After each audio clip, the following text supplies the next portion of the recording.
Hey, you're laughing already. I didn't do anything. It's going to be great. How are you? Hey, Bill. What a great pleasure. No, pleasure for me. Well, please. I see you. You know where you're set. I do. I do. I hope that I didn't inconvenience your travel. I know you don't live here. No. So you're here doing something. I know you didn't come all the way for me, but whatever reason, I'm thrilled you're here. I'm happy to be here. Okay. But I mean, LA is not like someplace you find yourself too often. Is I it? do. Oh, you do? Oh, I do. Yeah. Well, Oh, I see already. I don't know that. Well, I used to live here, 20-something years ago. Just around the corner, actually, 5 minutes from here. Oh, my God. I always thought you lived in England. No. Oh, God. No, I left England probably coming up to just after the first album. Because when the first album took off, and The 80s. really took off in America. Oh, I remember. So, Yes. for me, it was logical. I remember that song. Well, I first moved to New York, and then New York almost killed me. So, and that, in fact, that was the last and first time I saw you and met you. Was when? It was in New York. In the 80s? Yeah. At some theater. That song was a theater that was a club. I mean, Christ. But I remember it quite vividly because you were talking about me coming on the show, whichever show that was. Oh, that must have been the 90s. What am I, politically incorrect? Yeah, probably. Yeah, I had no show in the 80s. Yeah. No, But I remember that song was ubiquitous when it came out. Which song? Too Late for Goodbyes. Oh, yeah. And I remember you were on the cover of Rolling Stone, and of course they had to say, "Here Comes the Sun," even though that's not a John Lennon song. Yeah. So it doesn't really work. It's not as clever as they thought it was. No, of course, I know. I know. Listen, it was to be expected, I think. It was going to be, I think, not a battle, but something I had to be conscious of. And, trying to make a name for yourself in my position was a very difficult thing to do. You did great. Thank you. With a hand that you were dealt, that is, there's some good things, but it is extraordinarily difficult to be the son of a great man, no matter how great you are. You're almost in a no-win proposition. Correct. You kind of dealt an unwinnable hand. Correct. It's like you've been dealt a 21. If I live in that world, yes. Yeah. Well, yes. But. Which I kind of do. So, but I'm trying to extract myself from that. But, I also think it's so smart to embrace the Beatle past. Because, first of all, you're never going to be able to get away with it. Of course not. And it's a great legacy. And you're an honorable continuer of it. I mean, you've made very good records. Thank you. Just it was never, Not a lot of people heard them, but yes, thank you. I've heard them. Yeah. There's a lot. There's a few songs that I feel like are. I'll tell you this. I just watched the Peter Jackson one again, and "Don't Let Me Down" was never my favorite. Yeah. It's not terrible. It's still in my iPod, but it was just not my favorite. Maybe it's too repetitive or something. But your song, which is, I notice you're not afraid to which I like because it's like you can't escape it, so embrace it. Love Don't Let Me Down. Oh yeah. I like that song better than Don't Let Me Down. Really? Yes. Okay. Well, thank you. But there's a couple of Jacob Dylan songs that I like probably better than his father's, Well, we all have our moments, What are you saying? I'm crazy because I feel that way? No, I remember the Wallflowers? They were good. Yeah, they were, and he's a nice guy, and he is, and I don't think you can dismiss, the sons or daughters of artists, especially if they picked up on a few things, Yes. It's been a long life, and I've worked hard at what I do, to write to be a good songsmith, you know. But you do so many maybe not as commercial as some, perhaps. Yeah. But I've stuck to my guns on that, so to speak. You know, I've tried to be faithful to. I'm similar. I'm not the most commercial.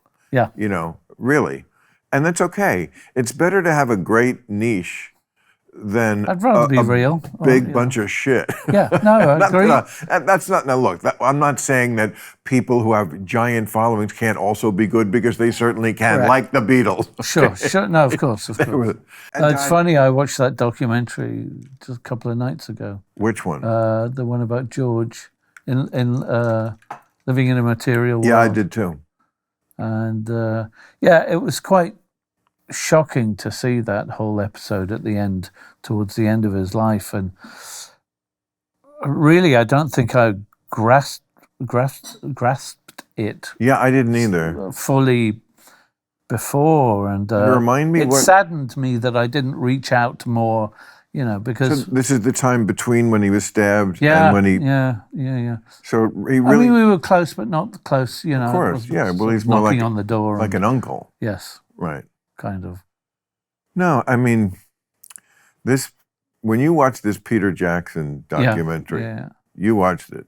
Yeah, yeah. I saw the shorter version, the 100-minute version, at the theatre when it was first being introduced, and Peter Jackson was introducing it. And you know, I went with Sean, and I was unsure of how I was going to feel about all of it. So initially, I didn't want to go. I just thought, I really don't want to be in the middle of this.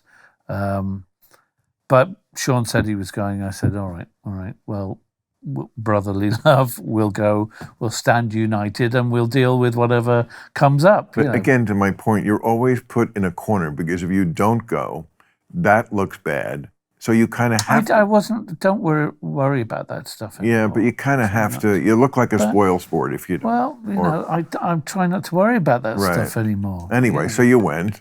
So I went. And I was beyond surprised, actually.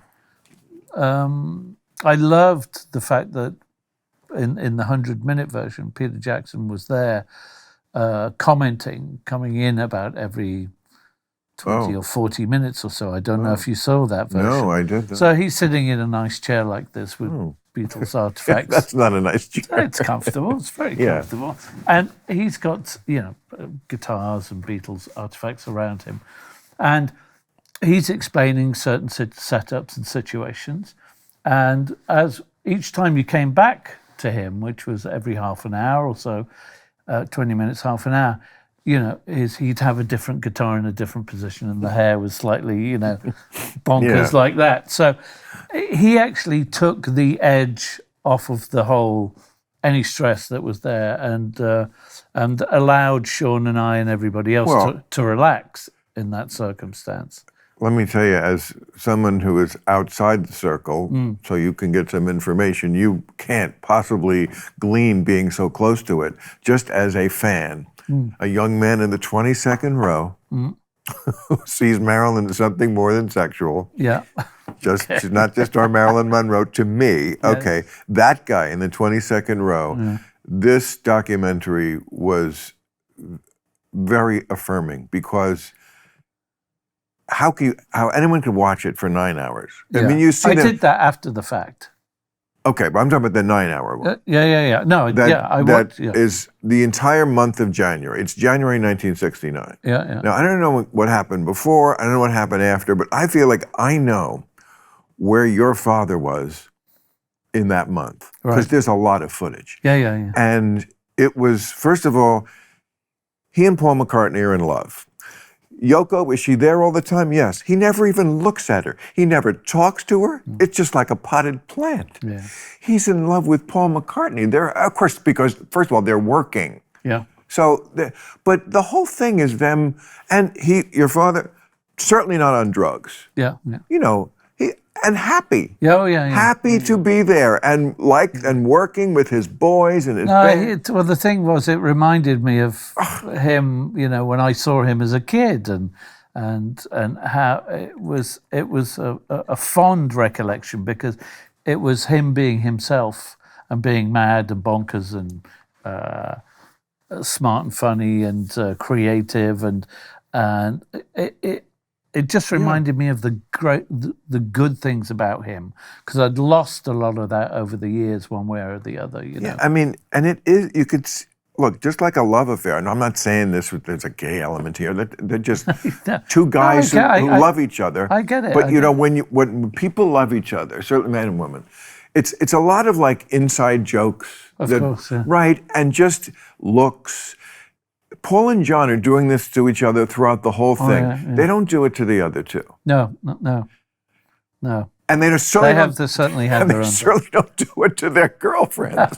Linda comes to a little bit, but it's like they are just third wheels. It's their world. It was their world completely. That really was. I'm telling you, to the fan, to think that that when we were told there's so much bullshit, I guess, because I'm going to believe my lying eyes, so much bullshit that they hated each other. I know. And no, they had their moments. It's just like anybody else. There must have become a time when they hate because we have the evidence. Like your father wrote some songs, for sure. like very mean. Oh, and yeah. he said, but it's obviously, again, it's more like a love affair. Yeah. It's not apathy. Yeah. It's like, I hate you. Yeah. You don't want to be with me anymore. Yeah. I mean, really. No, I agree with you. I agree with you. It's 100%. a great love affair. Yeah. And it didn't end. It just like a real love affair. You know, it just couldn't go on, I guess. But wow. And it's funny, the older I get and the more that I meet Paul in our later years, the more I can see that from him, which I didn't get that much of, earlier in life. But certainly, Paul did this whole National Gallery exhibition of all of his early pictures, which was, I went to the opening with, Paul asked me to come along, and I hadn't seen him for a long time, except a random meeting in Heathrow Airport when we both had delayed flights. Apart from that, Paul McCartney flies commercial? He was in Heathrow Airport, yeah. And billionaire Paul McCartney. He was in Heathrow Airport, sitting on his own, just chatting away with his earpods in, some conversation. And a friend of a friend said, "Your Uncle Paul's outside." And I said, "What?" Shit. And so I sneak outside, come up behind him and say, "Hey, Paul." He almost had a heart attack, of course. And we sat there chatting away for a little bit. And, but you have so much history with that guy. I mean, and again... Yeah, but we've never, it's weird. And I've said this a number of times, that we're close, but we're not that close. We know a great deal about each other, but we've never even done this. This. Really? I mean, apart from that moment in Heathrow, and we keep saying that, and he keeps telling me, and we're going to try and push for this year, sooner than later anyway, to actually, he keeps telling me, I've got so many stories about your dad that I've never told anybody, that I want you to hear about. And he gave me some samples that I'd never heard before. But we're just going to find the time and lock in a time to do that. Do it like yesterday. I know. I really. And because I think also for him, I mean, just talking to you now, I mean, I never met you before for more than a minute. We never certainly talked like this. Certainly, yes. But talking about, I see it's the best of your father without any artifice from you're not trying. No. So for him, I think that would be such a delightful thing. The closest thing he'll ever have to talking to his old friend. And you turned out well. It's not like you turned out a ne'er-do-well, or full of yourself, or any of the bad qualities. There's been moments, but same with all of us. But nothing. I never read anything bad. Well, yeah, back in the day. Why, were you naughty or something? No, not really. I mean, I got out of a limo and your pussy was showing. I had my moments, but not quite like that. No, I was a bit of a naughty boy at times, but I was always concerned. from day one, I've always been concerned about my mum. Mum was everything to me, Cynthia. So right. I mean, partly the reason why I am the way I am is because I wanted her to be proud of me, and so I never wanted to do anything that would upset her. And so that was a big focus for me throughout life. It's amazing the way like parental cycles. Now I fucked that sentence up because they go in. But I'm saying no, it's all right. the way they go Take in, two. they go in cycles. You know what I mean? Like what is visited upon an adult, or a child, when they become a parent, they visit it on their child. Mm. You know what I mean? There are certain elements for sure. Yeah, no question about that. I mean, your father certainly felt abandoned. Yeah. Oh yeah. Yeah. But then he kind of did it to you. Yeah, I know. That's what I'm talking about. I've said this before, by the way, but that was one reason I didn't want to have kids at an early age. And you never had them? Huh? And you never had them? There's still time as far as I'm concerned. But so far you haven't? No. Me neither. No. See? Well, we're in some kind of club, but I'm not sure. That's random enough. 60 is the new childless. It is, absolutely. But, I just knew that cycle. But you want one, and I didn't. Oh, yeah, I'd like it. See, that's the difference. I think I want one.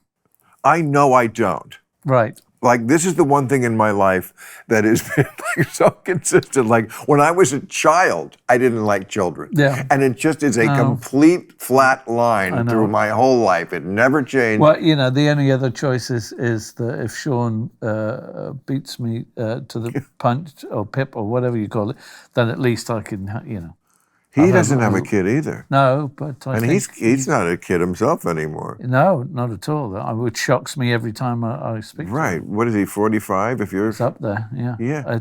I can't. It hurts my head. It's amazing that I'm still 40 and these people Well, I agree keep with you passing me. I don't know. because that's how I feel. Yeah, Truly, you look great truly. for your age. I mean, unbelievable.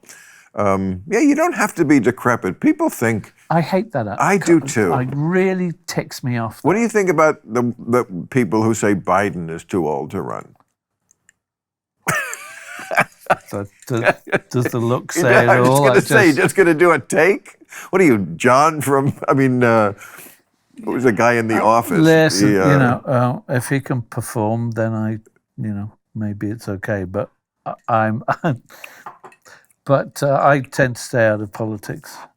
But it's not even politics. You just? If he can do the job, then I think it's okay. He's doing the job. Look. Or his team is. Do I love everything? No. But I just kind of resent he's just beyond help. No, ageism. The whole thing annoys the crap out of me. Really. It's not a problem that any other president would have if we weren't in the television media age. Yeah. Lincoln didn't have to worry about stumbling. They just got on with the business. Right. It all happened behind closed doors, which is where a president does his work with his fucking staff in the Oval Office, making important decisions. And then they do the work. They don't need somebody reading prompters and getting on bicycles. All the bullshit the kissing babies thing. Well, Joe with a baby, he molests babies. This has to stop also. I know. He's terrible. But I'm just saying, all the places they catch him looking bad are things he really shouldn't have to be doing in the first place if we weren't such babies and demanded that the president kiss our fucking babies. I agree. I agree. I agree 100%. All right. Yeah. But I'm glad you don't get too political, because that's what the reason I started this podcast was I have a show about politics. Yeah. I'm looking not to do that. Yeah. For me, it's a bit of a busman's holiday. You get nothing from me. Good. But you are an environmentalist. That's a political. I care. Yeah. Well, we all care, but you take it a little further. You do things. I try. Yeah. I try. It's not, I do it in my own little way. Predominantly it's covered by donations from the public, and anybody else that cares. And I just focus it on the the issues that I care about, you know. Yeah, I mean, look, I think even detractors of mine, if you said environmentalist, they would say yes. He's always been out front on that issue. I remember in my youth, younger years, that I used to love. Oh my God, what was it called? Crack? No, no. Talking about smoke. Senza mia. That I just used to fall off the chair laughing at everything. I remember that word. Senza mia. The smell was amazing. Was that a type of pot? Yeah, and it just made you laugh, piss your pants. Yeah, that was amazing. I think. I mean, when I first smoked, I didn't start till I was 19, which is late for kids. Okay, I was smoking regular cigarettes by. Started about 11 years old. So. 11? Oh yeah, 11, 12 years old. Why? Because it would make you look cool? That's what all the kids in Liverpool and the neighbourhood were doing, you know. But you weren't in Liverpool when you were 11. I was actually in Hoylake and Mells, which was the Wirral, which is 20 minutes by train from Liverpool. Huh. So I was that close, you know. It was a bit more countrified and a bit more. You were probably you were born in '63, right? So, correct. Yeah. So John wasn't still living at Menlove Avenue, was he? In '63? No. But you don't remember Liverpool. Like you grew up when they moved closer to London. Like, didn't he live in the suburbs of London in the mid '60s? I'm trying to think where we were. Surrey was the place that I remember. Kenwood, Surrey, which was this beautiful old Tudor house. So it's a suburb of London? Yeah. Like you can drive into London? It's another county. Yeah. It's like 45 minutes an hour away. It's like exactly where I grew up with New York City. Yeah, there you go. Right. Yeah, the rich people live out in the nice suburb. Of course. So that's the house you remember? That's the house I mostly remember spending time with him and doing things with him. Oh. That was just before Yoko came along. But that's where I remember, lots of people coming over, lots of celebs coming over. That's where I remember going on the back of Dad's little monkey bike to Ringo's, who used to live around the corner. Oh, really? That's where I remember being on the roof of the house making balsa wood planes with the rubber bands and flying them into sunsets and things like that. So, father and son stuff, that was it was kind of good and cute back in the day. And this is where, like, Paul would drive up so they could write songs together? Yeah, I believe so, yeah.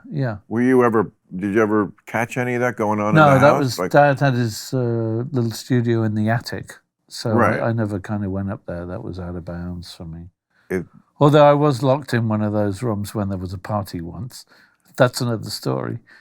What's that story? Well, I just, there was a big party going on and Mum decided it was best I was kept out of the way of whatever was going on downstairs. Why, because they were doing drugs? I have no idea. There was a lot of noise, that's all I remember. And you don't do any drugs now? No. No? Not really. Nothing? No. You don't even drink? I do. I do. But, I came round here, in fact, to get some painkillers as I've got a major headache. Here specifically to Club Random or to California? Both. No, I'm a solid Jack Daniels, Jack and Coke drinker. Did we get you what you want? Yeah, but I with the head. But you don't drink a lot. I'm one of those kind of binge drinkers that I really. Don't, I don't really drink at all. I can't drink in the day. Don't want to drink. I like being clear and focused. Right. And you're too old to binge drink. You can binge drink when you're 30. Oh no, if I've done a lot of good work and I've got a Friday night off and I know that I'm not working for a few days after, I'll take it out till the sun's up, without any problem. Kidding. Oh no, that's you fucking English. Yeah. Your ability to fucking the English and the Irish to put away liquor. I drove through England twice. It was fun. Once like in the 90s. Yeah. And I just remember that we would go into the pubs, wherever it was. And first of all, I loved the idea of the pub because unlike America, it did not segregate by generation. Yeah, no. We completely segregate by generation. You would never see someone who wasn't the appropriate age. Right. Bar, Yeah. They gather only with people their age. And here it's neighborhood. It's by geography. Yeah. It's old and young. But there were so many people passed out on the bar stools. Yeah. Famous for and that. It was not considered socially unacceptable. Yeah, I didn't quite get that far, but yeah. I think you call it pissed, getting pissed. Oh yeah, getting pissed, which of course here means angry. Yes, exactly. But what are you on today? Tequila? I think that's a favorite. I'm having a little tequila. Yeah, but I drink beer. If it was a Friday night, I'd be all in. Why? Because you got to do something tomorrow? I've always got to do something. Really? Yeah. No, you don't take vacations? Hardly. Really? Yeah. Why, you're just a workaholic? Yeah. Really? Yeah. I guess I mean, I've been trying to take some time out to breathe, but there's always something going on somewhere, and I can't seem to switch off properly. It's a problem. It's a real problem. Yeah. Because it'll kill me in the end if I don't. But I mean, at the end of last year when I finished, I got to a point after 2.5 months of being out here doing promotion for Jude, and especially lots of radio stuff. And it got to the point where I just said, I got to stop. I can't. I'm gonna lose the plot here. And I told my manager Rebecca, I've got to get. Why? Why was it so bad? What was? Well, they just ask stupid questions. Yeah, a lot of them. A lot of it was live. And I can't exactly remember the stations or locations, but you'd send them a bio with everything you've been doing for 5 years. They don't read it.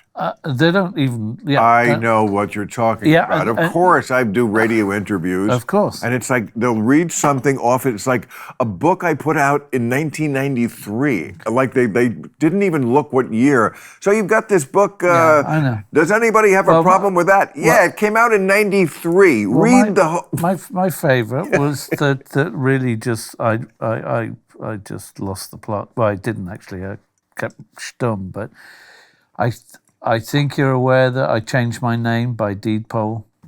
I heard that. I never knew your name really was John Julian Lennon. Yeah, John Charles Julian. I had to absorb that first. Yeah. And now you're switching the plot again. Yeah. Julian Charles John. And why? Yeah. Because it was like travel was it was just a nightmare all the time. I mean, travel was a nightmare. More increasingly so with security and even going to appointments here in LA with labels or this, that, and the other. You go to security, they give you a sticker saying John Lennon, and I'm going, really? And airlines and tickets like and yes, no. Yes. Okay. You look like him, you sound like him. I look more like Mum, I think, or my Uncle Tony, to be honest. I mean... but I can really slide under the radar. I'm very good at just... I like daily life. I like shopping. I like going and picking the fruit that I want to eat, etc., etc. I do all that, but I just was a bit tired of being the second John, is what I've sort of. So where are you living now? I live in Monaco now. Monaco, fuck. Yeah, as a base, yeah. Ringo lived there for a long time, didn't he? He did, in a building that looked like a prison. He lived in a building? Oh, he lived in a high-rise that looked like a prison. Oh, a high-rise. Yeah. Yeah, it's still there. It's quite an ugly. And what kind of place do you have? I have a little apartment that I've had to move around a few times, but I finally bought a one-bed apartment in the port, in between the pole position and first corner of the Grand Prix.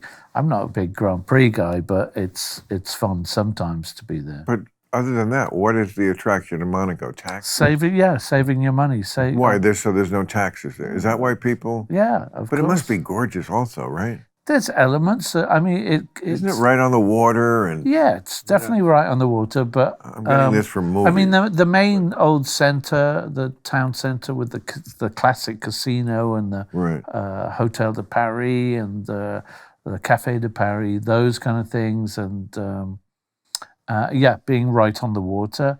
Also, it's France is just there, which is beautiful, and I love France and the French countryside. But also, Italy is literally 30 minutes away. It's not even 30 minutes away, and I love Italy. My first stepfather was Italian, Roberto Bassanini, and he was literally like an older brother rather than a father to me. Who was he?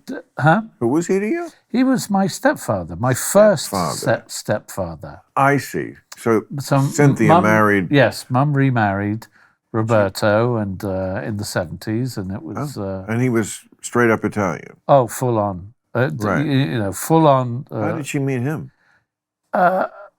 It came about from several introductions and groups of people. I don't know the actual finer details, but his family were involved in restaurants and hotels and stuff like that. He was like the black sheep of the family, though, because he was very naughty. She got dealt a tough hand, too. Oh, yeah. Oh, no, your for mother, sure. Oh, no. I'd always felt she'd had it hard. And for me, again, it was about protecting her and looking after her in every way, shape, and form that I could. Also, I must say, there's this thing that men do. Yeah. Like, and I don't want to start a fight with them. We finally repaired our relationship, before the pandemic, and we're getting along great. Howard Stern. Oh, okay. But and when he did my real-time show, like right before the pandemic, and he's kind of razzing me in a good-natured way. I'm sorry I didn't see that, because I watch your show often. Oh, you can YouTube it. Okay. How he was only on once ever, so that's that. And he's saying to me, like, but Bill, you're successful, but you don't you want to settle down? And he goes on about how much he loves his wife, Beth, which he has been doing on the air for like 10 years. Yeah. But we know Howard had this other wife before Beth. So he's trying to make me seem like I'm the, slightly immoral one because I won't settle down. Of course. And all I could think of is, how does this gushing about the second wife, how does that make the first wife feel? Yeah. Could we just not gush about the person while the other person still can hear it? Yeah. Well, it depends how it all ended, really, I think. Mm-hmm. I think it depends how she feels about the whole circle. Who's she? The first wife. She might have been happy to get out of the whole thing. Yeah, but it's still, I don't care. It's still gross. It's still mean in a way. Yeah. To be like, and celebrities. Well, there's a lot of that going on. Stupid celebrities do it all the time. All the time. They I was not alive before her. Everything I was doing must have been like taking a shit compared to being with this woman I'm with now. And the first chick is like, what?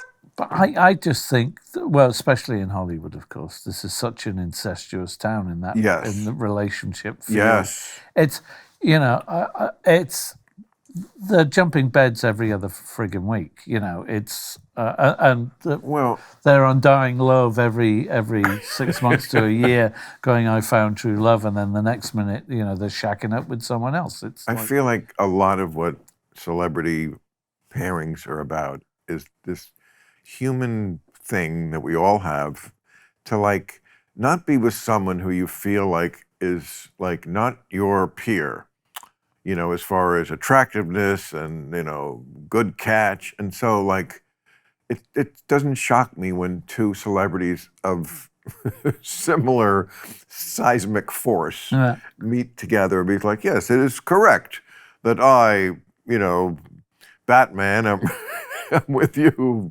giant star. And I feel like I don't know, maybe I'm misreading this, but there is a sort of it's comical. I have to be with someone worthy of me, or else I look bad. And I don't know if that's the thing you want to use to drive your love life. No. But it seems very important and relative here to have someone that's in the public eye as well that will fit nicely, you know. Me? No. They don't. Oh, because they don't. You, No, because they don't care about me, which is good. Unless I do something bad, then they'll write. You haven't done anything very bad. Well, let's not go there. There's a few things, but that people got upset about. But you know, water under the bridge and moving on. But sliding out the door there. Yeah, no. I mean, I try to do a good, clean show for a good, clean country. Yes. But yeah, once in a while, you know, you can't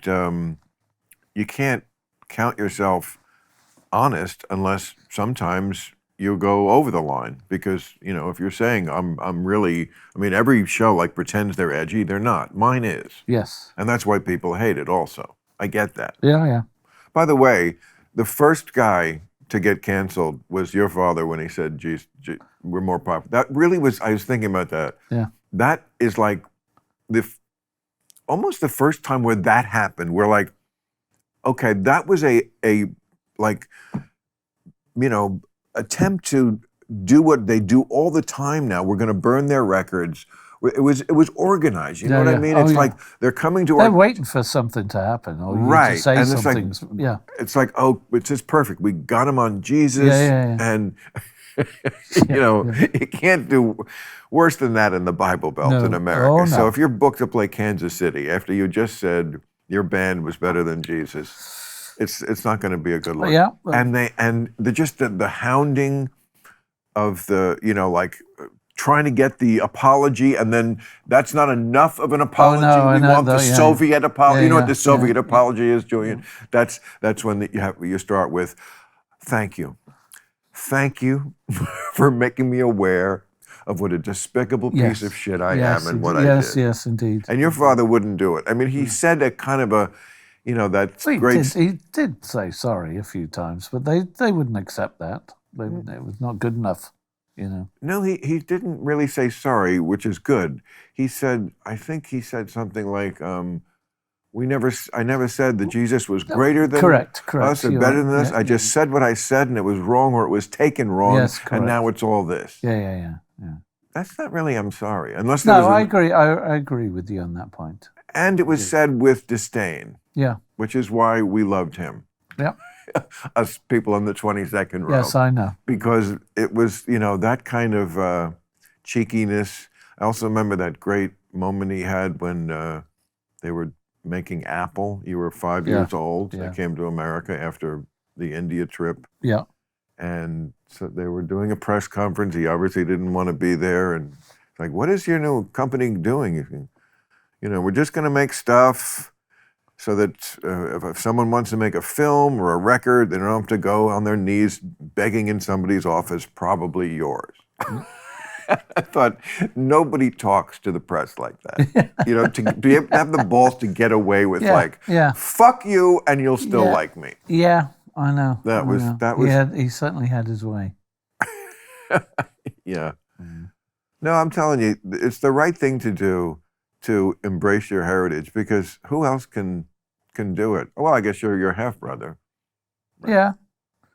Sean's a good kid. I mean, I love him immensely. You know, but he's incredibly talented, incredibly gifted. He works his ass off. You know.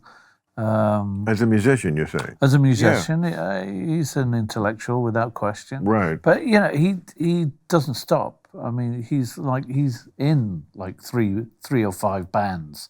You know, he's and in between playing live or recording, you know, he's producing other acts. So he's always out there. He's always on it. I mean, we're very proud of him. But I've kept my eye on him since he was a baby. You know, I always, you know, took that mantle of, you know, even when Dad passed, that I, you know, whatever you need, I'm here.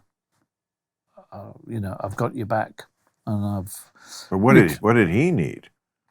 Well, I mean, his life isn't so straightforward. It's not, you know. There's been many ups and downs for him too.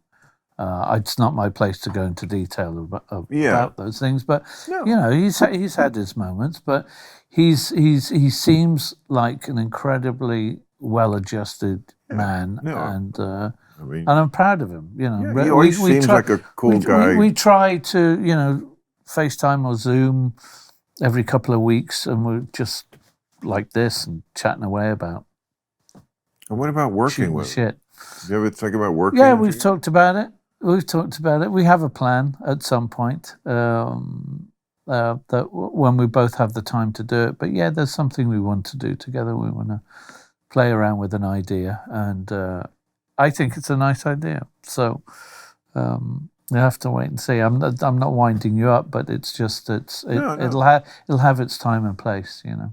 No, I mean, who else in the whole world do you have who, you know, it's like, well, that's the only person who but can. It's the whole sibling thing and how our voices should sound together and do sound together. So it's you know, I don't know I can't conjure up the sound of his voice the way I can yours right now. Is it like yours? There's certain tonal qualities without question. He has a slightly thinner and lighter voice, and I'm a bit more of a fuller and a real rocker at heart underneath it all when I want to be, you know. With the current labor market conditions, hiring is harder than ever. That's why you want a partner who gets it, ZipRecruiter. ZipRecruiter knows how tough it is right now, but they've figured out solutions for the problems you're facing. See for yourself. Right now, you can try them for free at ZipRecruiter.com/random. To reach more of the right people, ZipRecruiter posts your job to over 100 job sites. And they do it fast, too, because they use smart technology, which makes me wonder, who would use dumb technology? ZipRecruiter lets you invite the most qualified people to apply to your job with no surprise costs. Team up with a hiring partner who understands what you need. ZipRecruiter. 4 out of 5 employers who post on ZipRecruiter get a quality candidate within the first day. Just go to this exclusive web address to try ZipRecruiter for free. ZipRecruiter.com/random. Again, that's ZipRecruiter.com/random. ZipRecruiter, the smartest way to hire. Hey, Saturday, October 7th, I will be at the fabulous Fox Theater in St. Louis. It's actually called that. They were like, fuck it, we're fabulous. And then Sunday, October 8th, I will be in Omaha, Nebraska at the Orpheum Theater. It's great too, just a little more modestly named. Come on out and see me. I have 2 old dogs here, so I know that I'm going to have to, at some point, you know, you face it, invite 2 new young dogs in my life when these dogs pass away. Yes. My assistant tells me they're going to live on a farm. I think it's bullshit, but I'm just going to go along with it because that's what celebrities do. You just go along with the bullshit. No, so like, I have been thinking of names for the new dogs. And I'm also like reading the training book. I was telling somebody, like, these 2 dogs that I'm going to get, my next 2 dogs, it's going to happen, you know. These dogs are the person I'm staying with, a dear friend of mine for over 30 years, 5 minutes away from here, is going through exactly the same thing. I've been through it before with dogs. They break your heart. Yeah. Oh, yeah. But it's going to happen. So, like, I was telling somebody that these next 2, I'm reading this training book. I'm going to do it right. I never train my other dogs. I let them run all over the place. They don't listen to me. I said, I'm going to do it right with the crate and the whole thing. And I read the book. And she said, you're like that guy who's 50 and gets married for the second time and is like, I'm going to do this one right. I'm going to be there for the kid. I was on tour the whole time for the first kid. And that's me with my dogs. I'm going to do this one right, and I'm going to raise them right, and I'm going to be there for them. Well, I wish you that. I'm going to watch where they poop and make sure. Watch where they poop. But, well, I hope you do something with Sean. That would be. Yeah, we will. There's a certain sound. It's timing. You know, there's a Beatle sound that. But you got to think where the Beatles got their sounds from as well, and their harmonies. Yeah, but of course, everything. There's a lot of that to look into as well. Yeah, there is. But there's also just a Beatles sound. And when lots of people, they will do songs. Billy Joel has done songs where you go, oh, that's very Beatle-esque. Yeah, sure. Remember Oasis? Yeah. Ringo still puts out albums that's their sound, Beatle. Yeah. So for someone of my generation. Yes. Who that was, not just I thought it was and still think it's great music, but it also has an emotional quotient. Yes. At that age and first into music and fighting with my sister over the record player, with our little 45s, Oh, yeah. So to hear that kind of Beatlesque sound, which you still make, and I mean that as a compliment, I like that sound. It's like it gets rarer and rarer to find people who do it. And when a modern artist gets that sound, and some of them do. Maroon 5, I think, have done it a little bit, a couple of times. Tears for Fears, of course. Tears for Fears, yes. Crowded House, maybe. Yeah, Crowded House. I mean, we like the Beatles. We like that kind of polished. There's not a great deal of, excuse me, there's not a great deal of younger, newer artists that tend to lean that way, at least not that I've heard in recent years, I don't think. When do you think about today's music? Boy, can you believe this Taylor Swift tour? It's almost astonishing. Beatlesque. Harry Styles wasn't far behind on that. Really?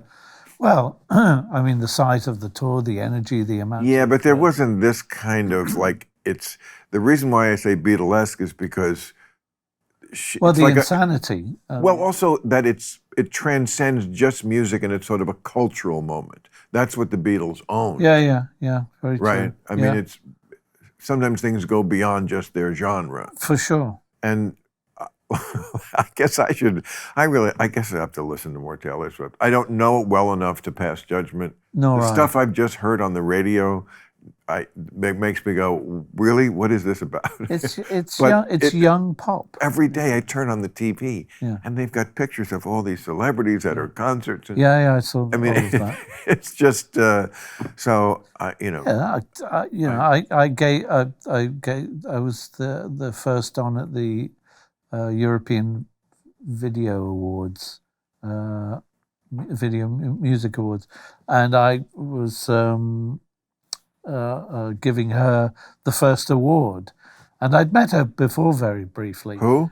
Taylor Swift. Oh, yeah. Sorry. Come in, number 9. Sorry, bro. Taylor Swift. So, that's right, Taylor Swift. And she's lovely. She's on it. She's focused. Oh, yeah, she's, very much so. I mean, she's really on it, Yes, it reminds me a little of Madonna in the early 80s. But Taylor Swift, has in common a kind of fierce ambition. I don't mean that in a bad way. No, I agree.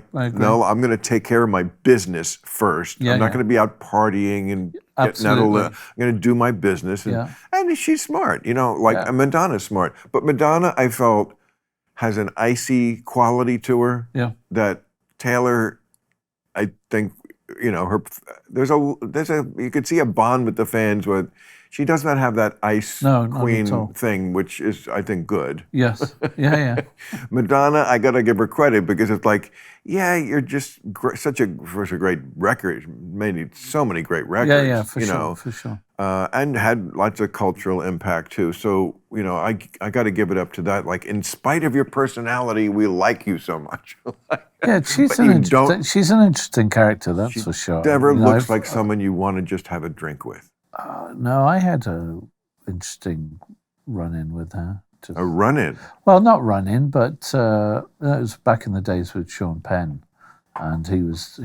I know Sean Penn. Yeah, I know you did. He's a great guy. Oh, we bump into each other every once in a while. The best. We have some good conversations at 3 of us should go out. The wee hours in the morning. 3 of us should go out one night. I think I'd be up for that. And absolutely. I'd like to be there when what did you say, you're going to drink till dawn? I'll be having Maalox. I'm sure you'll be fine. No, not drinking. I don't fuck with that. No. No, I microdosed some mushrooms last weekend. I thought I'd give that a shot. I was on a course of that for a while because I had some severe anxiety and depression over the years, and someone I know was talking to me about microdosing, and so I went to see a pro about this and was put on a kind of course, so to speak, and for a couple of months, it really made a bit of a difference. It just got me out of the fog and the slight darkness I was feeling, but it got to a point where it didn't do anything anymore, and I just felt like I'd cleared some of the crap out of the way. But I, every once in a while, if I do get a little foggy again, I'll just take a little bit, and sometimes it helps. And sometimes can I ask you a question about depression? Yeah, you sure. say you have depression. I've been through the mill on depression. Right? Yeah. Really? Yeah. And I certainly have known a lot of people who have say the same thing, and I don't doubt that it's a real thing. Mm-hmm. I'm just trying to understand where it comes from, because, like, in my life, I know many times when I was depressed. Yes. But I always knew why. It was because something in reality was so shitty that I was depressed about it. It wasn't just like I'm depressed for no reason. The depressed for no reason people are the ones I'm trying to understand. No, there's always a reason. It's just that you can't always figure it out what that is. And it No, I could always figure it out. Sometimes it takes a little time. Girls don't like me. And I'm probably going to be a failure in comedy. I'm right behind you on that. That's what depressed me. I'm right behind you on that one. When I first moved to New York and lived in, like, I was staying in the horrible place, a slummy place, and hanging out at the clubs, not even getting on, not looking like the future was going to be bright in comedy. Yes. Poor, no girls, New York, rough town, especially if you're poor and stupid. Yeah. And I was depressed a lot. But it was like, that's why I'm depressed. Yes, there was if I, like, suddenly my career picked up and chicks like me, I would have been not depressed. Yeah. But I feel like that's something different from what people who have depression, and it's more like of a chemical thing. It's not really what's happening in reality that will affect it, right? Yeah, I agree that there's almost two parts to it in that regard. And you had that other part. I feel I've definitely been through the mill on several occasions where I couldn't see a way out of certain darknesses. And have you ever got to the bottom of why it is? Could it be not enough tequila? It's certainly something to do with where we are in life and how we think, and yeah. I think it's a lot of it is overthinking as well. Well, but I mean, there's times I'll wake up in the morning and I'll feel fine jumping out of bed, and then I'll just feel overwhelmed by. I also have that thing. Is it agoraphobia? Agoraphobia. Agoraphobia. Fear of open spaces? Well, going outside sometimes. That's agoraphobia. From the agora. But I push myself through all that crap. From the agora. From the agora. Marketplace. The Greek word for marketplace. Is that so? Absolutely. Agora. I like the marketplace. Look it up on your magic light box. Agora. The agora, the marketplace. In ancient Greece. You learn something new every day. If you were why would I be afraid of going to the marketplace? Because it's in the open. Because it's an open-air marketplace. This wasn't the Nanuet Mall. This is ancient Greece. Yeah, but I guess part of it is that because I've always felt that I've been stared at a lot and looked at a lot. And, you have. That's not paranoia. You have. My every move has been. Yes, that happened. Yeah, I know, and so on occasion I don't want to deal with that, and I can't deal with that. I see. No. Hey, bro, you got. If I'm feeling a little fragile, a little shaky inside, and just don't feel, things in life may be going as well as they could or should, You were born with a lot on your shoulders. Yeah. Just born with it on. Yeah. Yeah, that's true. But it's funny how, I don't say this in an odd way, but it's funny that if I say that, I've been out and I went to the supermarket, this on that and the other, social media, I'm quite open with, I'm quite honest and straightforward. Yeah. And people go, and it's mostly Americans. It's like, well, how do you walk down the street without being recognized? How come you're not bothered? And I'm saying people are so stupid about that. But the funny thing is, for the most part, especially in Europe, I can pretty much go wherever, and 99.9%. No one mobs people our age, no matter who you are. Well, I mean, Bruce Springsteen maybe would get mobbed, especially if he walked through the parking lot at a Bruce Springsteen concert. Well, that's, But, trust me, the TikTokers are not mobbing Bruce Springsteen. So, but, yeah, I mean, you can't imagine, I can't, what it must be like for those kind of people, and we have them in the world today, again, Taylor Swift, or, people, Jay-Z, people who just... You cannot go anywhere. Yeah, I can't without a phalanx. I couldn't imagine that. I mean, I had that with the first album and tour and things like that. Wow. And I remember being in New York at one of the main Parker Meridian back in the day, and Parker Meridian. Yeah, I remember. Yes, indeed. That nothing happened, but a few things happened. Okay, for you, they happened for you, of course, because you're a musician. Apparently. Like, anyway, there was quite the occasion where you'd see all the front was chocker with the fans, and you'd try and go out some side door or back door, which they did have, and of course there'd be hundreds of fans there too. And I just remember back in the days just walking out, and it freaked me out being surrounded by so many people who just literally were trying to rip your clothes off, pull your hair out.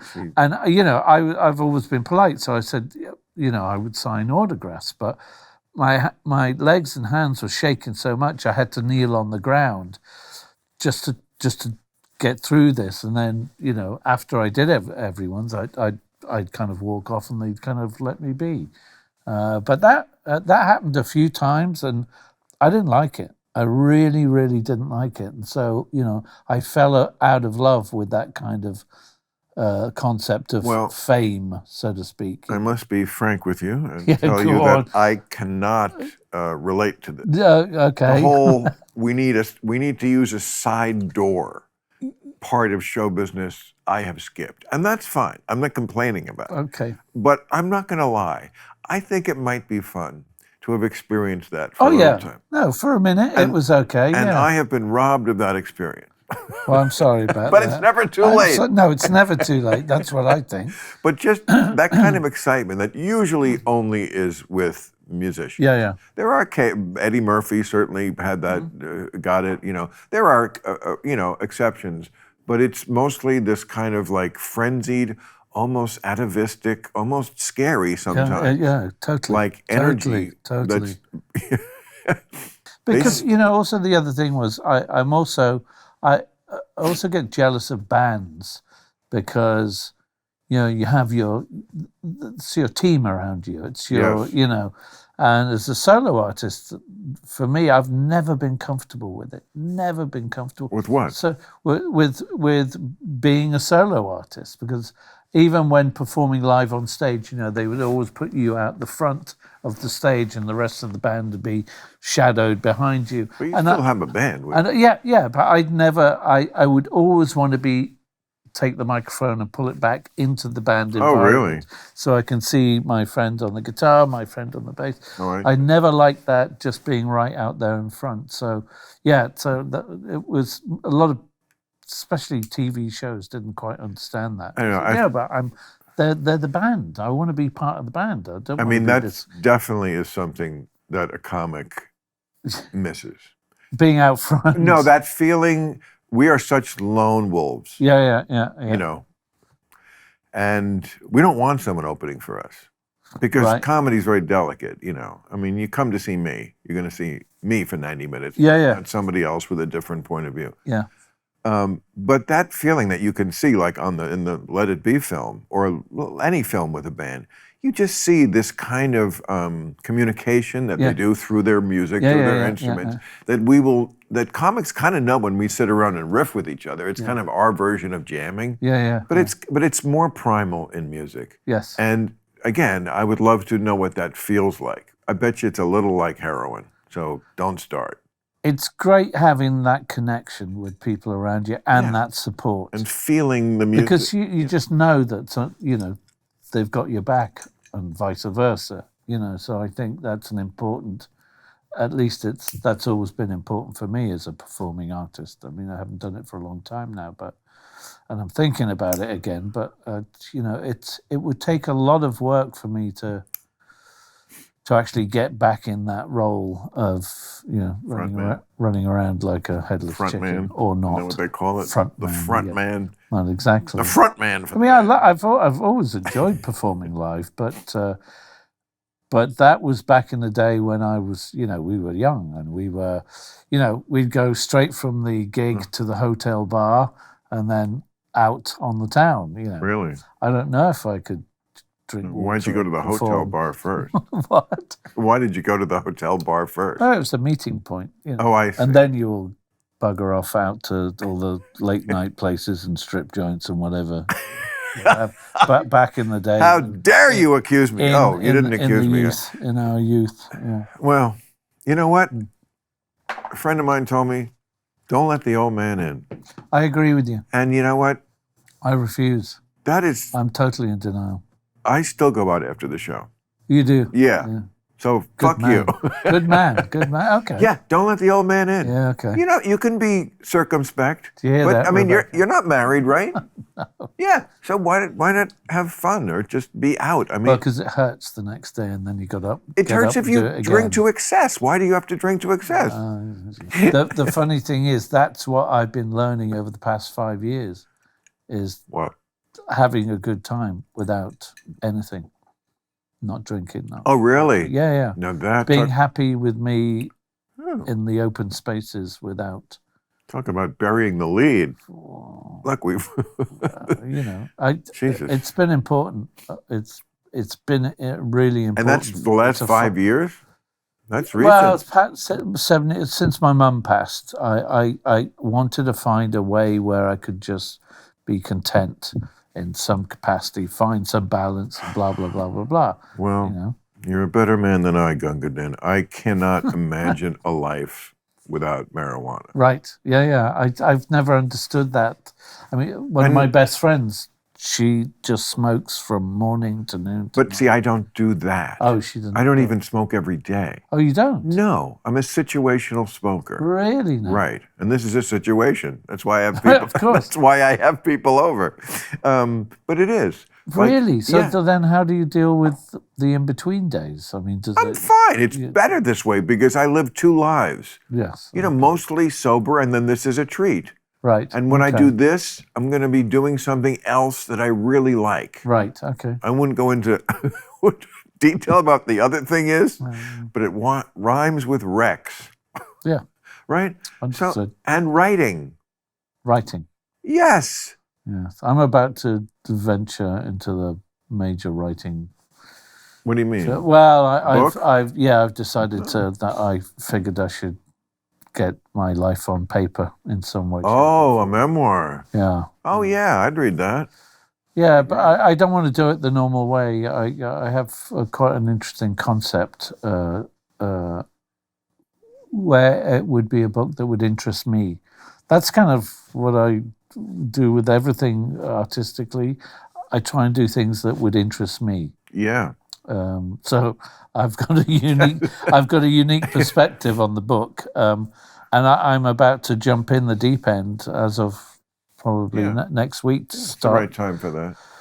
Well, I also, this is a bit, but I realized that I have the worst memory in the world. I can't even remember how to play my own songs, my own lyrics, not a clue. Because I'm one of those people that just kind of writes, records, produces, put it out, and then I'm on to the next thing. So, I really don't have great recollection of probably my 20s to 30s to 40s, really.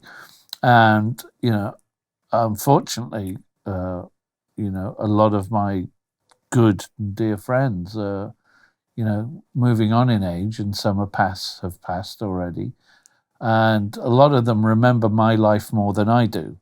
And so I wanted to try and remember those times and those places through other people, through the friends that are, and people, guitarists and other musicians that I've worked with over the years. So that's been part of the process of gathering up, little anecdotal stories from them, which will help me click into gear. When we make this into a movie, yes. Okay, here's. It's going to be an animated movie. You always have to start with a grabber, right?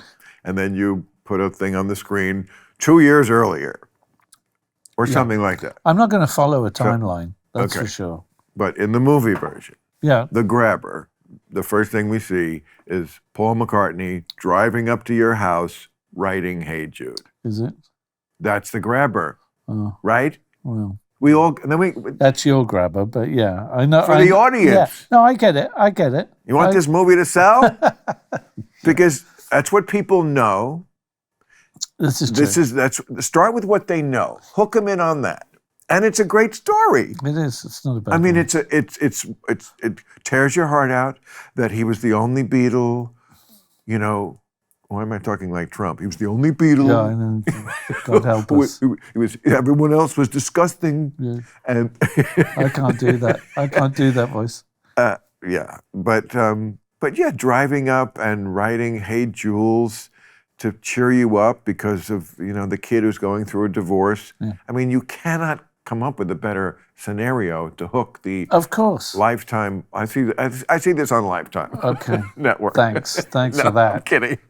Jeez, it's over before it's begun. No, and then we can go anywhere because now they love what they're going to see. Yeah. Okay. No.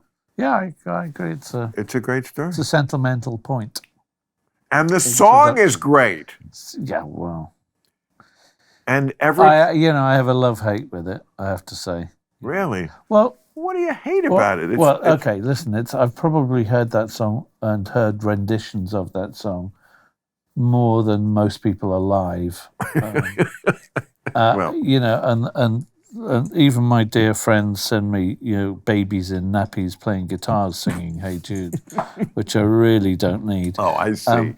I see. Okay, I get it. I'm thankful. Listen, I'm thankful for the song without question, but it's also you're right. I see. The other real thing is that people don't really understand that that's a stark and dark reminder of actually what happened.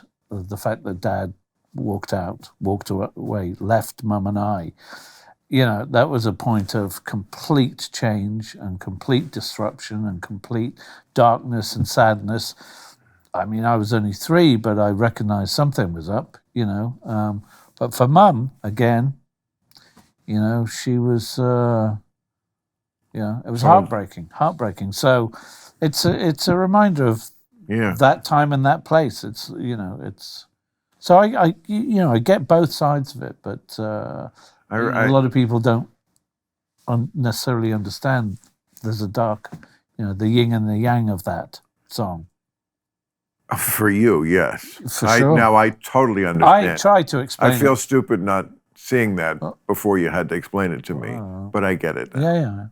But I wrote this book review for the New York Times book review about a year ago, 2 years ago, maybe 3. I don't know. Time goes too fast. It was called 150 Glimpses of the Beatles. I forget the name of the author. He apparently has written a series, 150 Glimpses of. Okay. I can't remember his name. Never heard of that. It's supposed to be very big in England. Never. So anyway, they asked me to do the book review, which I did, and enjoyed it. The review and some of the book. Was it an American author? I don't think so, because the other one I think was about the Queen. Okay. Something like that. All right. Not that Americans aren't fucking obsessed with your Queen. Yeah. I never understand that. It's not even our Queen. Yeah, well, yeah. Anyway, the whole thing's weird, but yeah. There was I think the gist in my review was saying that, like, when he shed light on something that I, as a Beatle-phile, had known for years, but never really had the details fleshed out. It was a great book. Right. Like he said, I always knew that the Beatles had lost their, sexual innocence in Hamburg. Right. I didn't know the other 3 actually watched George Harrison lose his virginity. I didn't know that either. That band was tight. You didn't know? Well, this is okay. So this was in this book. Okay. Now I'm interested in the book. I would read my review. Okay. It's really funny. I really did a good job on it. I know. I'm overly proud of this, but I was surprised they asked me to write a book review in the New York Times. Wow.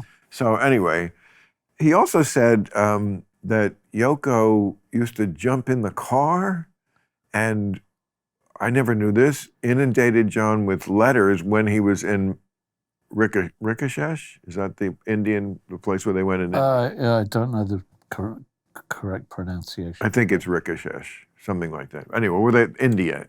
Yeah. Where they went. Yeah. That I didn't know. Yeah, no, that's news to me. So, I mean, he tells the story of the dentist who got them on acid the first time. What? You know that story. I'm listening. Okay. I don't know all these stories. Well, you know they took acid from the dentist. I did not know that. Oh, come on. No, seriously. Listen, I'm not a Beatlophile on crack. You got to hang out with me more, because I know things that. I mean, I'm sure Paul McCartney would be a better person. You should get that on the books immediately. I know. I've got to push that agenda forward. I mean, he wrote that song for you. Yeah. You got to go see him. Yeah, I know. Anyway. Oh, I forgot. What were we talking about? Acid, dentists. Oh, yeah, the dentist. The book, the review. They famously, to all us Beatle-philes, were introduced to acid by their dentist. They met him out one night. I guess he was like the cool dentist to the stars. Anyway. Was this in the UK? In London? Yes. They were. Swinging 60s? Yes, absolutely. Yes, you were probably home, sucking on my thumb. Exactly, in your crib with crap in your pants, and they were. Sounds familiar. And they got on. I remember hearing the story for years. They got on an elevator, and it was like a bulb, like one of these, but it was red, like right above your head. Yeah. Okay. And they thought the elevator was on fire. Great. And this, in the book, it really fleshed out like who that dentist was and why they were doing that. He didn't tell them he was putting it in their coffee. That's the thing. Oh. He fucking doped them. Really? Yeah, but that was always part of the story. I had heard, yeah. Okay, wow. Isn't that something? That's fucked up. And was he their dentist? It sounds to me like he was like, there's always like a dentist to the stars, like in cities. Yeah. Yeah, there's one here. Twinkle. Yeah. And I think he was that guy. And so there was some social event. I guess they were at his house for dinner. So funny. Oh. I think it was just John and. Now I'm curious. I must learn more. Yeah, it was just John and George. Okay. Because and their wives, your mother and Cynthia, your mother and Patty. Yeah. Yeah, your father took a lot in 1967. I think that was the. Yeah.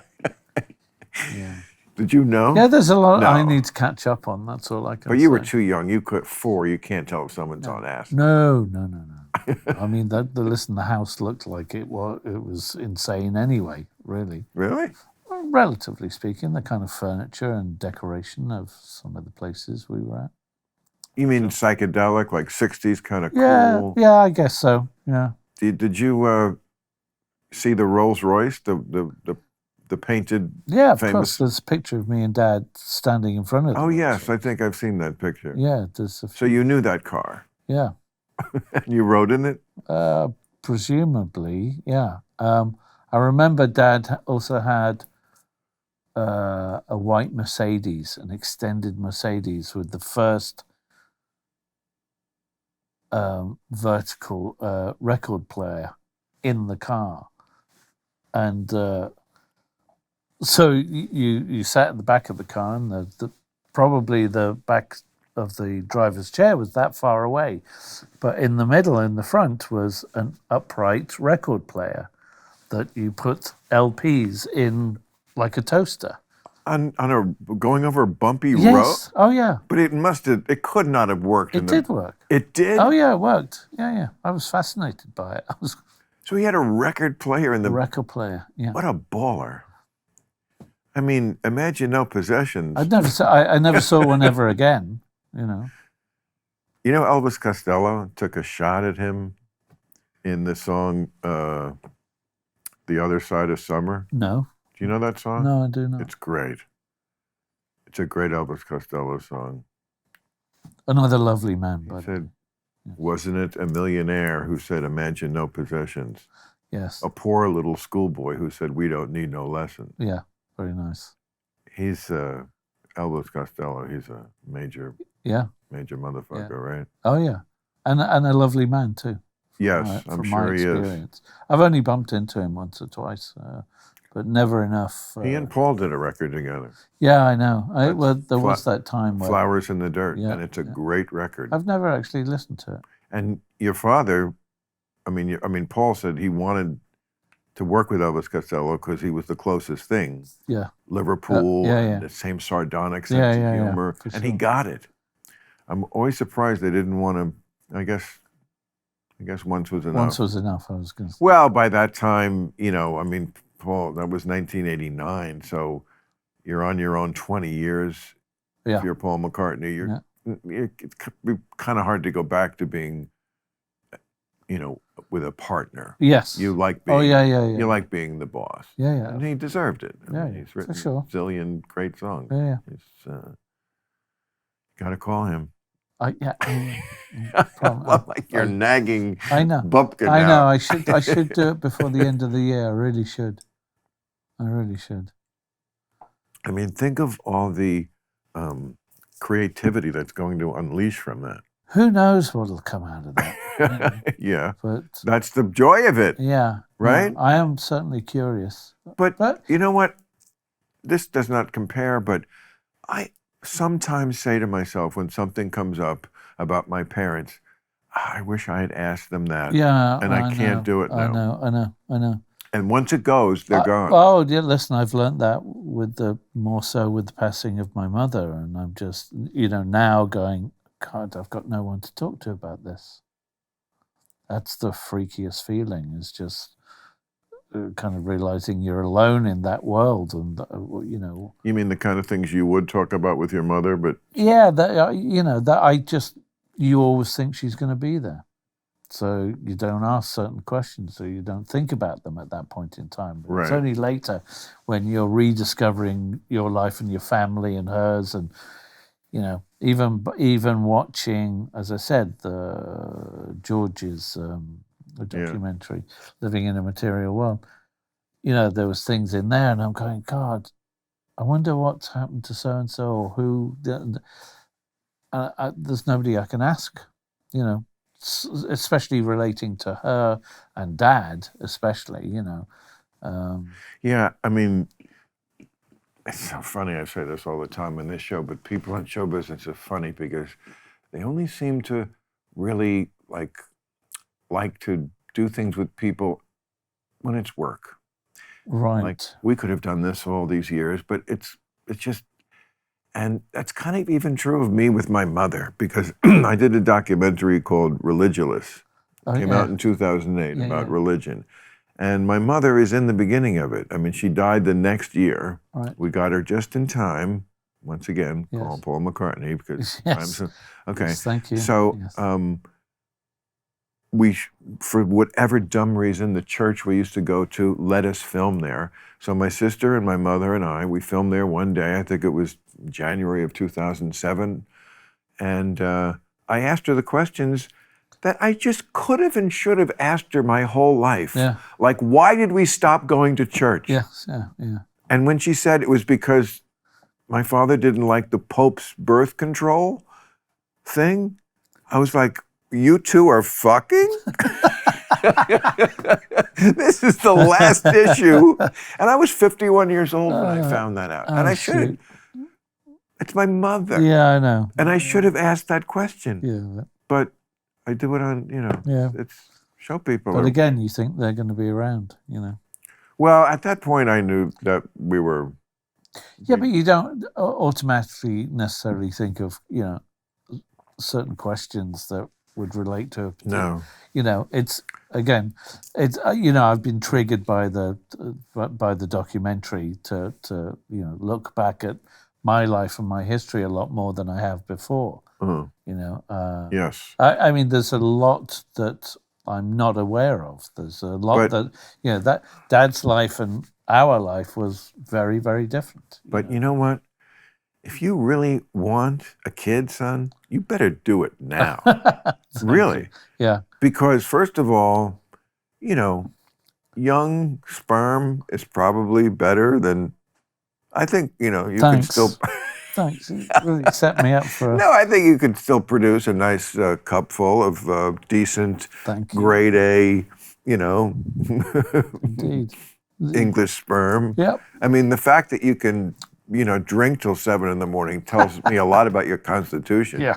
Okay. But yeah, do you have a date? Do you have a girlfriend? How far back do we have to get this process to get you? It's complicated. It is? Yeah, you musicians, that's the problem. No, listen, I love love. I'd love to be in a relationship, but I just, you know, I'm waiting to be hit by a truck for some reason. I don't know, you know. I have great and close relationships. I mean, most of my true friends are females, you know, women. I just get on with them incredibly well, but I just haven't found that, at least in recent years, and I haven't found someone I want to be with. So, and that's a difficult one, you know. And maybe I'm too picky, too choosy, but I'm not. I don't want to be in a situation that isn't real for me. Don't you think a lot of it just is the way the modern world is? It's not really conducive to the monotony of a monogamous relationship because everything else changes so quickly. There's so many stimuli. It's just the world moves at this rapid pace. I know a lot of people that have, you know, that are on opposite sides of that argument, you know, that are incredible relationships that are just solid and have the longevity. How do you know? Because I do. Yeah, but I mean, people, but I will say this, married people have an amazing ability to, until the very moment it explodes publicly, put on a front. It's the one thing that... Well, that's very Hollywood, though. I mean, that's not just... I think that's everywhere. I think when people are always surprised. Oh my God, they split up. Yeah, because they put on such a great show. They don't want to look like they're having troubles. Agreed. I have to agree with you on that. No, there's a lot of... But that, you know, for the most part, many are trying to work it out.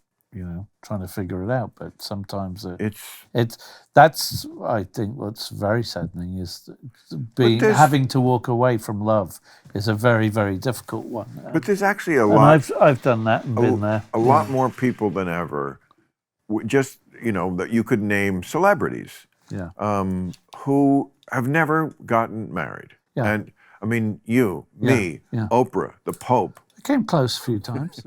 Thanks. Yeah, of course. Yeah, we fit in that Wilson. Fit in that category. Come on, there's people. I'm telling you, Diane Keaton. You know, I mean, there's people. Jennifer Aniston. I just think it's like, oh no, she got married a couple of times. Okay, not her. Diane Keaton never got married. No, really. And the Pope. But I feel like this just says there's a certain personality type. And it's nothing to be judged in any way. It's just different. Like you have red hair and I have blonde hair. It's just a personality. But I've been in a couple of incredible relationships. So have I. Who hasn't? But it didn't, obviously there's a reason why we're not now. And we never took it. We never went all the way to Baghdad. Yeah. Right? Yeah, whether it's, Did you get close, like almost engaged? Oh, yeah. I was engaged too, but we got out of it. Well, that's the thing. Yeah, that's how much we don't want to be married. Well, no, that even when we're engaged, we get out of it. Well, I mean, listen, the last one, a relationship I was in, I wanted to go, you know, all the way. But certain circumstances within the relationship and family environment made it impossible to move forward. So I can't get any deeper than that, and maybe it'll come out one day. But it was a very sad and awkward situation that just. Well, I hope you're happy.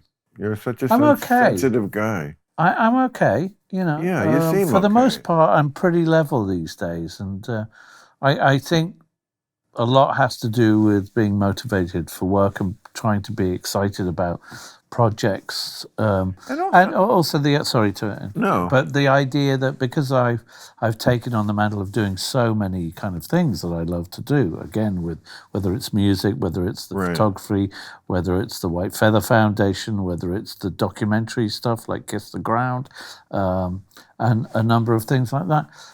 You know, I'm hoping that at some point I'll meet someone, especially in that creative environment. You know, but that's what keeps me going. That's what kind of keeps me alive in all of this. It's that, you know, it's the experiences in life that I find so much joy in. You know, not saying it's always happy, but certainly that's what keeps me going. You know, if I stop, then I'll keel over. That's what happened. I feel the same way. Yeah. I never look back. Yeah. I only look forward. Yeah, absolutely. The past is gone. But you just seem to have a good attitude about it. You know, like you're not a complainer, certainly not publicly. I never heard any of this. I've bitched a few times, but it gets you nowhere in the end. It doesn't do it. No. You know, it's no point. You know, that's one onwards thing. And upwards. I agree. The generation that gave birth to us. Yes. You know, your parents were born in World War II. Yeah. My parents were in World War II. Right. Fighting. My mother was a nurse, an army nurse. Wow. They were both overseas. My mother was in London during the Blitz. Wow. Okay. Yeah. Isn't that fucking amazing? Oh, that is. Yeah. And that generation, they just carry on. Yeah, I mean, especially the fucking British, bro. Oh yeah, right. I mean, no, you know, Mum was. I remember Mum talking about her mother, my grandmother. You know, putting her on a train, you know, with a whole bunch of other kids to escape, you know, the Blitz and what was going on, the war in the major cities throughout England, and they were separated from family and this for a long time, and some never made it. You know, back, etc. So it was an extraordinary time that the British, you know, really did carry on, you know, and survive. It's astonishing that they didn't, you know, really. I mean, even till their dying day, a lot of the old guys that, you know, that are still just about hanging on, they never complained about anything. No, they never complained. It's astonishing. They were not pussies. No. Everybody today, all they do is complain. Yeah. Everything is just finding a reason you can bitch about something. Oh, completely. Such a bunch of fucking little bitches. That's all they do is find a reason. Yeah, and you know, they haven't, as far as I can see, been through any experience to give them that right to even complain about anything. You know. Now, can you imagine being born? I mean, your father was born 1940, right? Yeah. October 1940. Yeah. Okay, I mean, this is, you know, right in the middle of World War II. Yeah. You know, America hadn't gotten into it yet. Yeah. But, I mean, isn't John Lennon's middle name Winston for Winston Churchill? I mean, unbelievable. Yeah. I mean, that we're only in one generation removed from all that. And you think from that to... And you think we would have learned a few things by now, but we still haven't. No, not the lizard brain kind of thing. No. We learned technological things. We made the iPhone. Yeah. We have AI. Yeah. But I remember last time I was in London, I did a touristy thing and, you know, took the tour of Churchill's like wartime fucking cave that he lived in. It was like, it's right in the middle of London, but it's underground. The bunker. Yes, he had a bunker. Okay. And the telephones are like from the time it was. And you see all this stuff. And it's like, this could be like the fucking Middle Ages. Oh, yeah. And it's my, one generation before me. And now AI. I mean, when you think of how fast things really move. Shockingly. They seem slow when you're living it day by day. Even in the last 6 months to a year, it's leaps and bounds and scaring the crap out of me. What is how fast things change? Yeah, well, just again, it's like we're dealing with enough misinformation around the world as it is. And now to be able to look and sound like someone else completely, is... I'm a little allergic to that word misinformation. Okay. Because it's used by certain people like the medical establishment in America to basically say, we own the science, which you don't. That's the opposite of what science is, which is testing things against other things. So when I hear misinformation, what I hear is, Dr. Fauci, I don't think he's an evil genius, and I don't think he's a genius. What I hear is him basically saying, or people like that saying, don't even try to present an alternative view on this scientific medical matter, even though medicine has been wrong about a million things and still is. Because that's misinformation. Now, sometimes things really are misinformation. I'm just saying, when I hear that word, it triggers me. It triggers me. That's okay. It's good to be triggered from time to time. Yes, that's a good attitude. It is. You can't.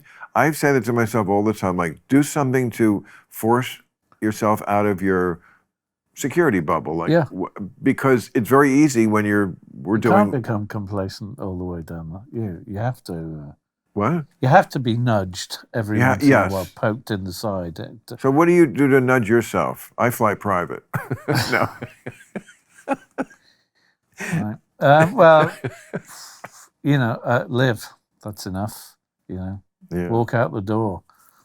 Read a few emails. That'll knock me sideways sometimes. What do you mean? Like from who? It depends on the situation, Reading email? Well, I mean, just if something is potentially going to change the way you live, the way you work, or, I mean, like bad, scary emails? Scary stuff. Yeah, well, again, because, I have this anxiety that I can read one thing that'll ruin the whole day for me. It's so funny you say that, because, there are things like that. Some of it is, press stuff. Yeah. Or some of it is an email. Yeah. That if I see it, if it comes in, later in the evening, I won't read it, because I'll be, no, I have to read this, first thing in the day. Right. So that I have all day to sort of let my brain forget it, so it doesn't keep me up at night when I sleep. Right. I actually will time when I read shit, because scary. I find it very difficult to not read things, but I have to say that at least I allow myself these days to not look at the phone or do emails before I've actually got up and had a good hour, having a little bit of breakfast and coffee and sitting outside, looking at the world, taking in some fresh air and just going, and finding it some level of strength or a good, foundation to deal with whatever's going to be delivered. But there are always problems. Yeah. No person has no problems. It just seems more frequent these days. Well, it's the caliber of the problem. Yeah. It's how elegant is your problem. I bet you your problems are fairly elegant compared to problems that people can have, right? Sure, absolutely. It's you never have no problems. It's just, do you have Cadillac problems? Right. Or do you have Plymouth Duster problems? And I know what it's like to have both. I'm so glad for that I had years that sucked when I was depressed like that for good reason. Yeah. Because for the rest of your life, you appreciate it all a lot more. Yeah, I and that's my thing. That's what I try to do so hard these days, is just appreciate and be thankful. It made me for the rest of my life always look at a problem that I was having in that way. I know. I need to slap myself around the head. No, I mean, I don't know what your problems are. They could be horrendous. I mean, the worst problems of all happen at our age, because the worst problem of all is health. Well, this is key. That you know. So nothing compares. Agreed, and I think a lot of my frustration, I guess you could say, is the pain I feel with the people that I know and love that are not well, you know. Right. And you know, you can only do so much. So no. So that hurts, you know. Well, but I mean, yes, that's noble to worry about other people, but you know, as the years climb up, the person you're mostly worried about with that issue is you. Oh yeah, for sure. And in that, I think it's the same George Harrison documentary. Yeah. There's a great moment where Roy Orbison dies. Yes, that's not what a great moment. No, Roy Orbison was great. It was a terrible moment. Yeah, in the movie. Okay, so you know he was in the Traveling Wilburys. Yes, of course, that which band was fantastic. Yeah, George Harrison, for you kids out there, put together a supergroup about 20 years after the Beatles had broken up, the early 90s, and it was Bob Dylan, Tom Petty, I know, Jeff Lynne, Roy Orbison, and George Harrison. They put out 2 albums. They're good. They were fantastic. Yeah. They all took turns and they worked on some stuff together, but yeah. And, why did I tell you that? It's very important. In the documentary. This is the documentary. So when Roy Orbison dies, Tom Petty tells the story on camera. Yes. And he says, when Roy Orbison died, I called up George, and before he even said hello, he said, "Aren't you glad it wasn't you?" Yeah, I know. And I thought, I adore that kind of honesty. Yeah. It's what I go for, you know, and it's hard. I mean, of course, he's saying this privately, so there's going to be no repercussions, but it's still super honest. Yeah. And it's true. Yeah. You know, if you and I are in a plane crash together and there's no food, I might have to eat you. That's okay. You know, I'm just saying. Cheers to that. Just the way of the world. Well, as long as we both agree we can eat each other. Then yeah, why can't we? We can live longer. You eat my foot, and I'll eat your foot. But we're not going to kill. You're welcome. Let's make a pact that if that happens, we don't kill each other. No. We start feeding each other an equal body part. Although I've got the visual of that, unfortunately. How big's your dick? Because when we get down to that, I don't want to get gypped. Sorry. Jesus. What? Nothing. Did I say something wrong? No, not at all. Not at all. I've just got the visuals on this in my head that are playing. So that may be looped for a long time. How long are you in town for after this amazing highlight of your career? Oh my God. I'm here for a few weeks. Oh, you are? Yeah. You know, Los Angeles has a lot of amazing Beatle history. Of course, the visit with Elvis. You know about that? No. Oh my God. I'm being well educated. Okay, today. So the Beatles were out here in '65, I think it was, their second American tour, and they had a few days off. They rented a place in Bel Air, no, I think that's Blue Jay Way, the song Blue Jay Way.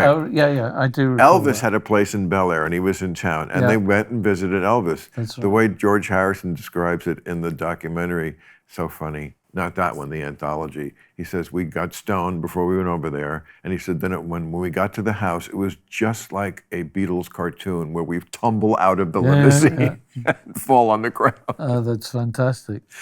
But Elvis was not very nice, as you might imagine. Yeah, I've heard stories. He was a little cold. Yeah, I've heard He stories. felt threatened, and he had been superseded, and, you know, so he kind of, but... Yeah, I've heard a few things, but... He was someone who disappointed them when they, because they loved him he was the main inspiration. Of course. How could you not be? I mean, he was so overwhelming in those first couple of years. Absolutely. But I remember Paul saying after he went in the Army and he came out of the Army, he said it was never the same. Like the little twinkle in his eye was gone, They kind of took the fun. I was... I saw the Elvis movie. Did you see that? I did. What were your thoughts? Great performance, not great movie. Yeah. Well, I was shocked. I didn't know the whole background to Elvis and his whole storyline. The whole storyline. You don't even know the Beatles. Yeah, correct. I told you my memory's gone to shit. It's not your memory. It's just it's so interesting that you. Yeah, I don't absorb things in a certain way. What about, okay, here's another LA moment that someone's going to tell you this. So your father was at the Troubadour one night. Yeah, I know about and that. Wound up with the Kotex on his head? I don't know about that, but I know about... Google Kotex on John Lennon's head. And thank you very much. I can't remember exactly what that even means. I think that's something, some sort of woman's personal item. Was that with Harry Nilsson? Was that night? And I believe Ringo. It was during the... Lost Weekend. Lost Weekend, which for you kids again out there was really 18 months, okay? Yeah. So I know John and Yoko had the perfect fairy tale. Yeah, because I came out here to visit him. Oh, out here to LA? Yeah. What year? No idea, but... Well, how old were you? Young. Oh, come on. I honestly... 10, 5? No, he wasn't out here. He moved to... It was in between sort of 7 and 10, maybe 11. Yeah, because he moved to America in 1970 and never set foot in England again. Yeah, I know, which he wanted to do. He wanted to come back. Oh, he did? Oh, yeah. It was because of immigration? No, he wanted to reacquaint with his family and friends. He had half-sisters back in England. So in the 80s, he would have gone to England? Yeah, for sure. He was planning, as far as I know, he was planning a trip to come back over. But when you saw him, you always had to come out here to America. Yeah. So mostly it was in New York? Well, except in the early days when he was living at Ascot, which is Tittenhurst Park, which is where he did Imagine. Sure, I know. The studio. I remember the video. Because I used to go out there on weekends on quite a few occasions. So so this is not the house you remember growing up in when he was with your mother. No. This is the Yoko house. Yeah. If you want to put it that way, yeah. Right. Yeah, which is an amazing space. I mean, it was a wonderland for me as a kid. I think I was about 7 at that time. That's got to be tough with you and Sean. No, because it's not.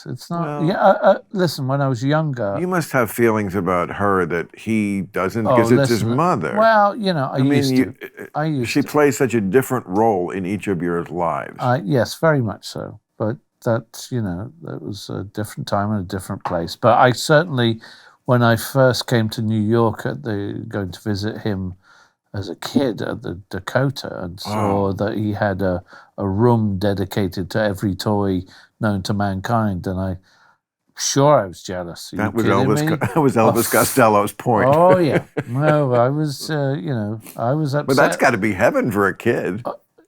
I was just annoyed that I didn't have those things. Oh right, you only visited. But I got over that.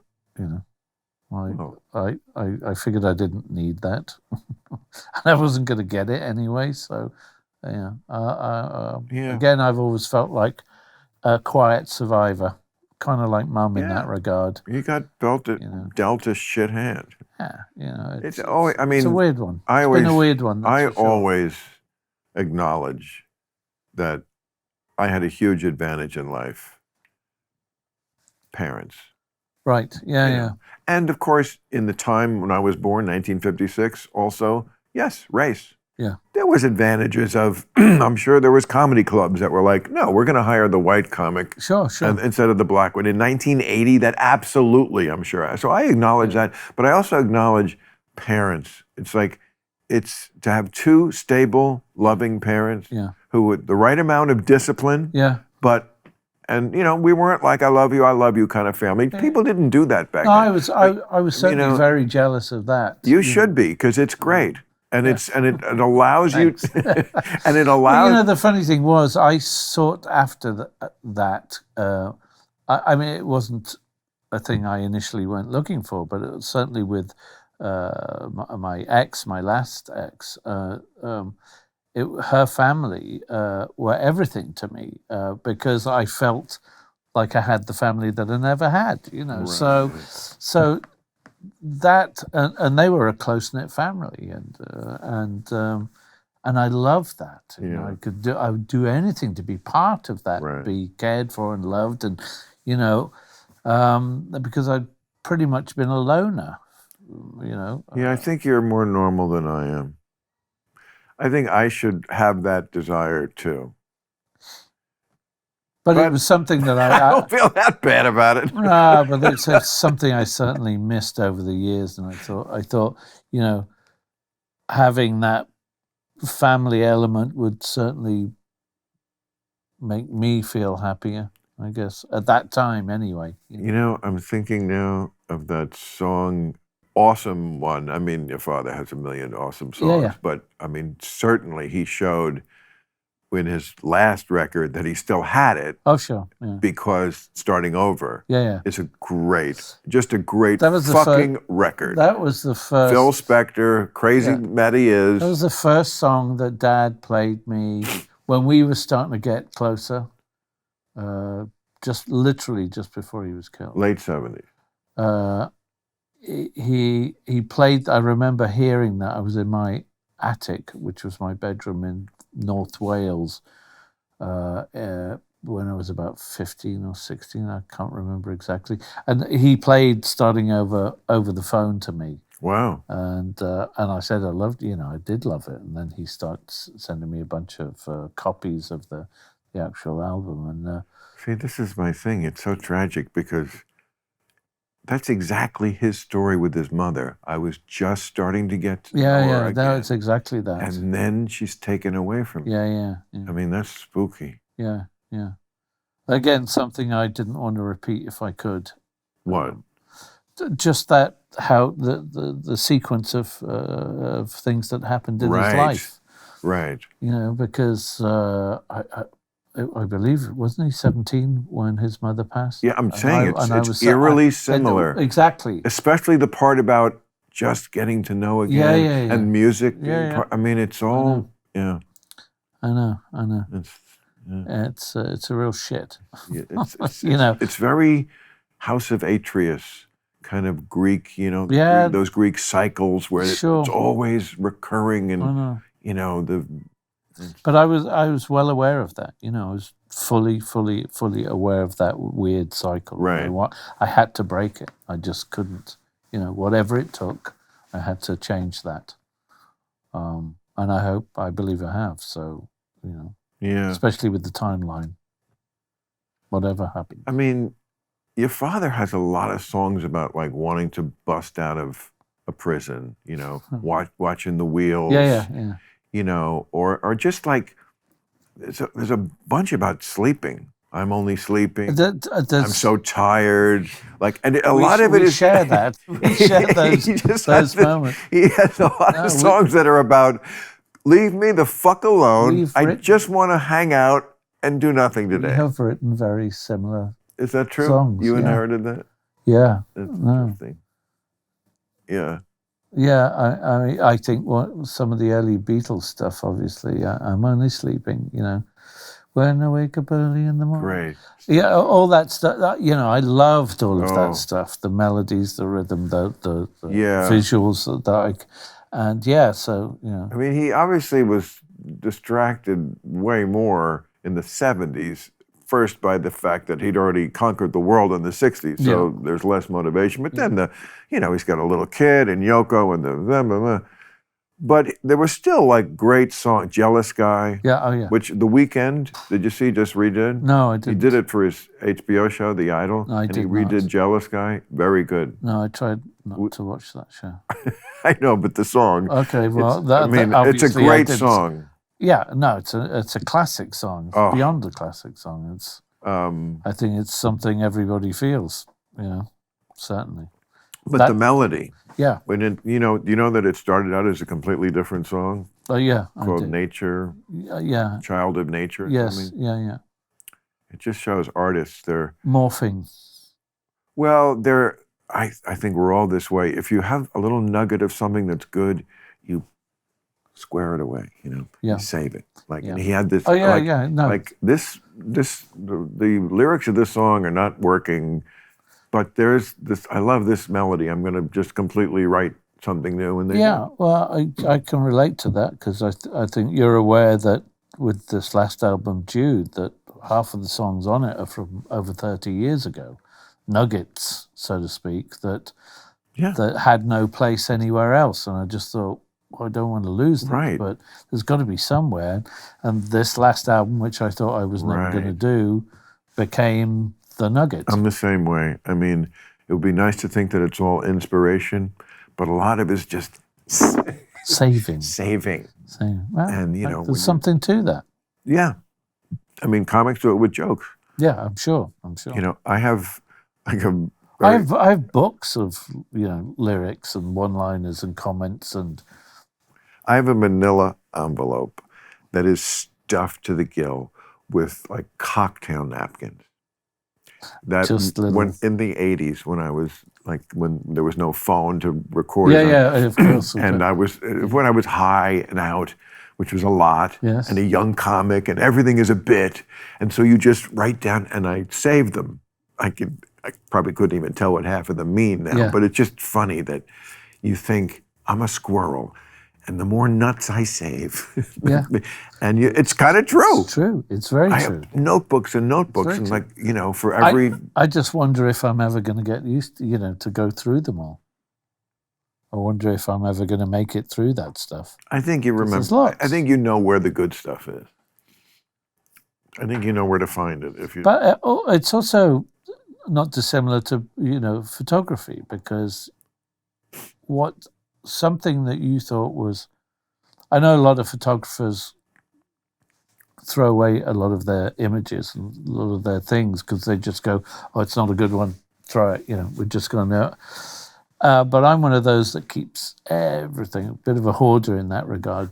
But 10 years later, I'll look back at, a bunch of photos, and it'll be exactly what I'm thinking or want to do today, And I know that syndrome where I say to myself, thank you, young me, for salting away this little nugget that old me is very grateful that you put this aside. Oh, yeah. Because I am that way. I've got many more nuggets to go. Yeah. I'm still working through about another 10 tracks. I'm glad you're still making nuggets. Well, thank you. And I'm extraordinarily flattered you made time to come here. I know you don't do a lot of things like this. No. It's been an incredible pleasure. And who was that third person we said we were going to hang out with? Sean Club Random. All right, man. Thank you. My absolute pleasure. So, go on. Yeah.